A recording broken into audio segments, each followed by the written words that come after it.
परीक्षा लागली की सर पुढे काय सांगतायत, अशी परीक्षकाच्या मनामध्ये जर का ती उत्सुकता निर्माण झाली तर तो निबंध आणखीन चांगला होतो आणि आणखीन चांगले मार्क मिळतात. वा, तर या टिप्स तुम्ही जरूर लक्षात ठेवा.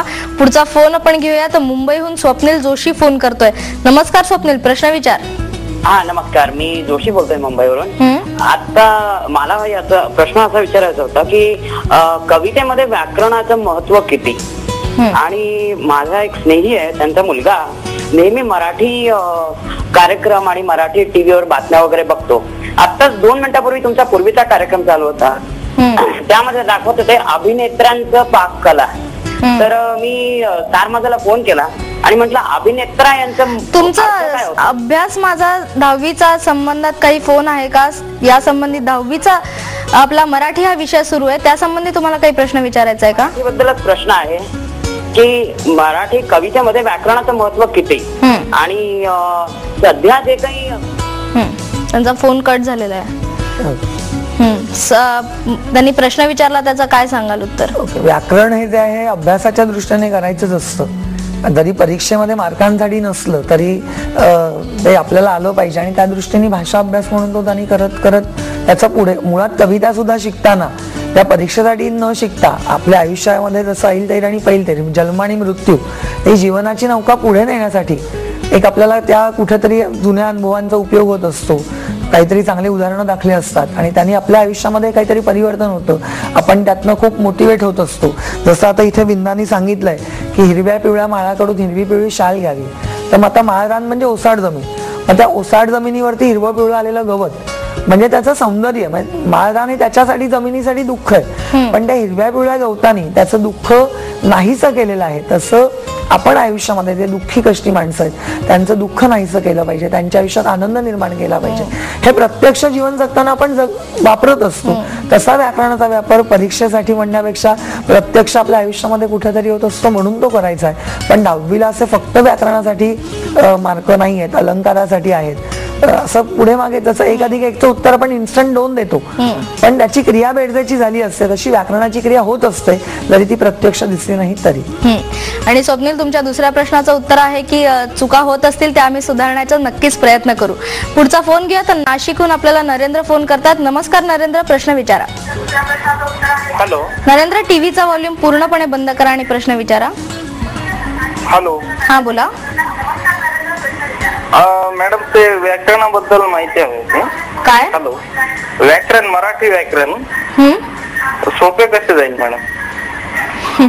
व्याकरण तसा हा खूप वास्ट विषय आहे, पण तरी सरांकडनं उत्तर जाणून घेऊया. 10वीच्या अभ्यासक्रमामध्ये 2 मार्काला अलंकार आहे, आणि त्या अलंकारामध्ये ज्या व्याख्या त्यांच्या आहेत, लक्षण आहेत, उदाहरणं आहेत, ती विद्यार्थ्यांनी थोडीशी समजून घेऊन एक उदाहरण लक्षात ठेवून त्याची तयारी करावी, आणि मग ते उदाहरण त्यांनी त्या पद्धतीने ती एकदा कळलं की लिहू शकतात.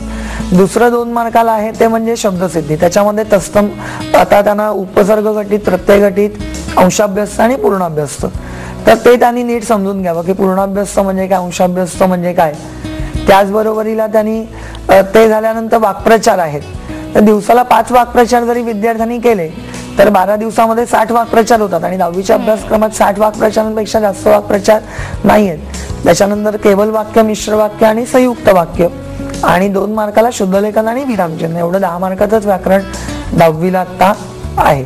तर त्याचा रोज जरी त्यांनी बाबा एकदा आज एक अलंकार लिहिला, तर उद्या एक शब्दसिद्धीतल्या प्रकारातलं एखादं उदाहरण सोडवलं, तिसऱ्या दिवशी केवल मिश्र वाक्य केलं, आणि साधारण प्रॅक्टिसची गरज आहे. ते त्यांनी समजून घ्यावं मनामध्ये आधी काय आहे ते, आणि दररोज त्याची एकेकाची प्रॅक्टिस करावी. वाक्प्रचार मात्र त्यांनी रोज 5 जरी केले तरी 12 दिवसामध्ये 60 वाक्प्रचार त्यांचे होऊ शकतात, आणि अभ्यासक्रमात त्याच्या बाहेर नाहीये. नक्कीच, तर सराव खूप महत्वाचा आहे. पुढचा फोन आपल्याला अंकिता करते. नमस्कार अंकिता, प्रश्न विचार. संदर्भात साहित्याची उत्तरं कशी द्यायची? कशाची? संदर्भासहित. संदर्भासहित स्पष्टीकरणामध्ये जे वाक्य तुम्हाला दिलेलं आहे कवितेमध्ये, तर संदर्भामध्ये काय काय आवश्यक आहे, तर विद्यार्थ्यांनी असा एक तक्ताच तयार करावा की त्याच्यामध्ये धड्याचं नाव, कवितेचं नाव, लेखक लेखिका, कवी कवयित्री, संदर्भ पुस्तकाचं नाव आणि त्यांचा साहित्याचा प्रकार, की याचा उपयोग त्यांना दीर्घोत्तरीच्या प्रस्तावनेसाठी कवितांच्या पण होणार आहे, आणि तोच उपयोग त्यांना संदर्भासहित स्पष्टीकरणाच्या संदर्भामध्ये होणार आहे.